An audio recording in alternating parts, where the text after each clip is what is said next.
Bonjour donc et bienvenue dans ce Planet Zoo. Là aujourd'hui ce petit let's play de Planet Zoo, rien de très fascinant, j'en ai peur avec Planet Zoo. J'ai pensé à différents formats, des formats un petit peu documentaires animaliers, des formats également un petit peu une saison au zoo, tout un tas de formats de ce type. Et malheureusement je n'en tire qu'une certaine frustration puisque je n'ai pas forcément les compétences nécessaires pour faire quelque chose de bien. Pardon, déjà Planet Zoo, vous voyez que mon zoo en est plus ou moins ses balbutiements, pas vraiment, puisque on a fait pas mal de profits, on a recherché un certain nombre de technologies, la plupart d'entre elles je crois.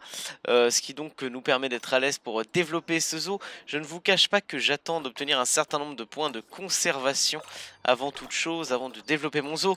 Je sais, cher frère, que tu me regardes et que toi-même tu fais des zoos extraordinaires. Eh bien écoute, je fais de mon mieux, je fais de mon mieux pour être digne de la légende. J'ai bien peur que ce ne soit difficile. On va accélérer le son pour entendre moins les bruits d'ambiance qui sont assez forts hein, avec le casque.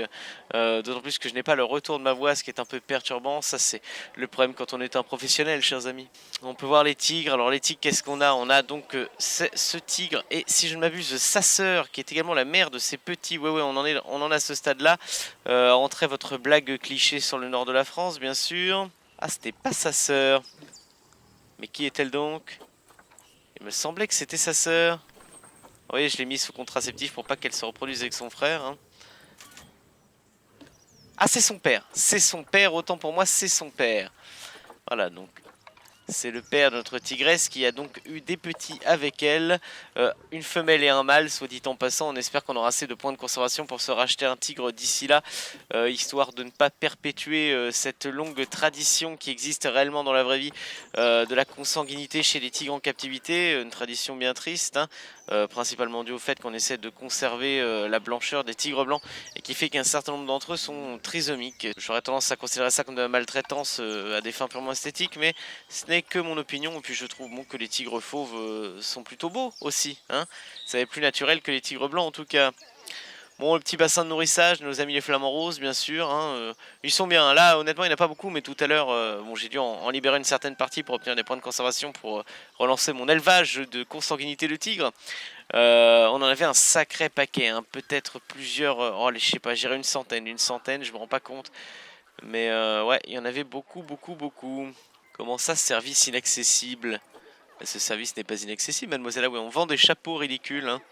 Vous pouvez le voir, on manque beaucoup de clients dans nos commerces. Hein. Il va vraiment être temps que je mette un animal par là et un animal par là afin de faire venir le client par là. Oh là, on voit que ce n'est pas droit, c'est une véritable torture. Une véritable torture, mesdames et messieurs. Enfin, les gens s'amusent-ils dans notre zoo? Ah oui, les gens n'apprennent pas grand-chose dans notre zoo, hein. Ça c'est un classique. Alors, pourquoi je galère? Eh bien, très simplement parce que, vous voyez ici, vous ne le voyez pas, mais moi j'ai le timecode de l'enregistrement qui me cache une partie de... Est-ce que je peux le déplacer? Je ne peux pas le déplacer. Une partie du HUD, comme disent les jeunes. Donc voilà qui pose un léger souci, bien sûr. Voilà pour cette courte présentation de mon zoo. Je pense que je vais arrêter là. Peut-être après vous avoir montré la zone du personnel qui est plus efficace qu'autre chose. Voilà. Puisque pour l'instant il n'y a pas grand chose à rajouter. Je ferai certainement plus long dans l'avenir sans aucun souci.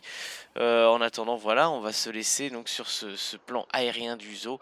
Tu sais maintenant à quoi ressemble mon zoo, cher frère, toi-même Guillaume qui me demandait de voir à quoi ressemblait mon zoo. Et bien le voilà, simple, pour l'instant encore très simple, néanmoins relativement efficace. Et puis on espère le développer avec le temps, mais on attend d'avoir les moyens de prendre des animaux qui claquent vraiment sa mère, parce qu'il y en a marre de faire des élevages de pans, les gars. Ça c'est insupportable, on ne fait plus les élevages de pans, c'est nul à chier. Il y en a ras le cul, bordel. Voilà, nous ce qu'on veut c'est des grands grillages hauts comme ça, parce que sinon le tigre il sort et il bouffe tous les chômeurs. Voilà ce qu'on veut, madame. Ça c'est un zoo de droite. Ça c'est un zoo de droite. Bon allez, sur ces belles paroles, je vous laisse, chers amis, pour un futur épisode peut-être de 7 Days to Die, peut-être de Planet Zoo, peut-être d'un autre jeu, on verra, ce sera en fonction du plébiscite des spectateurs et par les spectateurs, je parle bien sûr de notre spectateur, chers auditeurs, oula, déformation professionnelle, chers spectateurs, cher public, voilà, à très vite.